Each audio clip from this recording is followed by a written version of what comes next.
অঞ্চলে বলাই মানাচ্ছে না বাদশাহরামদার। তাই কি বলছি জানেন বাদশাহরামদার, এতদিন এই রাজ্য ছিল কার? আমার আপনার। এখন কার? এখন হলো আজাদের তোমার। আমার। হ্যাঁ, আমি এতদিন বলেছি ছিল আমি কার? সব সময় থাকবে হ্যাঁ। তুমি আমার পাশে। পাশে? আমি আমার সাকিরা নেই, নিশ্চয়ই থাকবো। আমাকে কোনো ভালো লাগছে না, নিশ্চয়ই তুমি একটু থাকবো। আমাকে আনন্দ দাও আমার কাছে।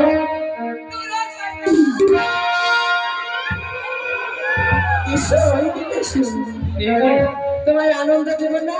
এই কি করছো? তোমার একটিবার তো হাত তুলে তুমি আমার কাছে আনন্দ চাও। তুমি আমার সঙ্গে ঠাট্টা করছো? ঠাট্টা করবো কেন? তবে মজা করছি বাদশাহরামদার। মজা? হ্যাঁ। হ্যাঁ, আমি জানতাম। বাদশাহরামদার, হ্যাঁ, আপনার মতো বাদশার এই রাজ্যে থাকার কোনো অধিকার নেই। আপনি এখন এই রাজ্য থেকে বিদায় নিন, নতুবা এই চাবুক দিয়ে প্রত্যান্ত করে দেব। এই কি বলছি বাদি? হ্যাঁ। আজ তোমায় ভালোবেসে আমার সাকিনাকে আমি ভালোবাসে দিয়েছি।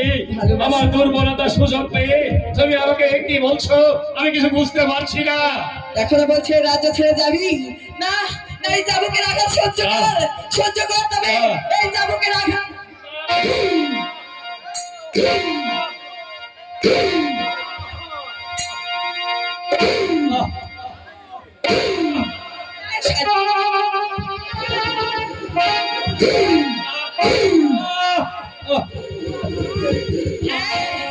কি বলছিস?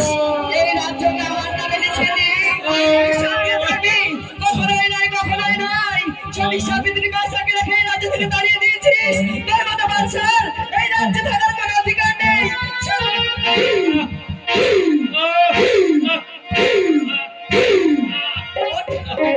ওঠ বলছি। তোর মতো রাজ্যে এই রাজা থাকার থেকে না থাকাই ভালো।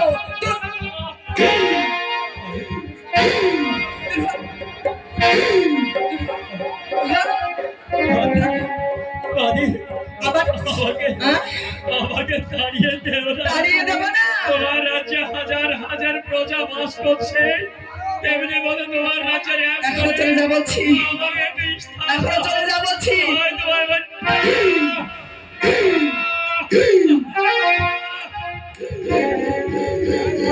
মূর্খ বাদশা, কে বলেছে ধর্ম চলবে না? কে বলেছে নামাজ চলবে না? কে বলেছে ফকির খেয়ে অন্নদান হবে না? আজকের পর থেকে প্রত্যেক মন্দিরে পড়বে উলুর ধ্বনি, প্রত্যেক মসজিদে পড়বে আজানের ধ্বনি, প্রত্যেক ঘরে ঘরে দেওয়া হবে ফকির খাওয়ানো।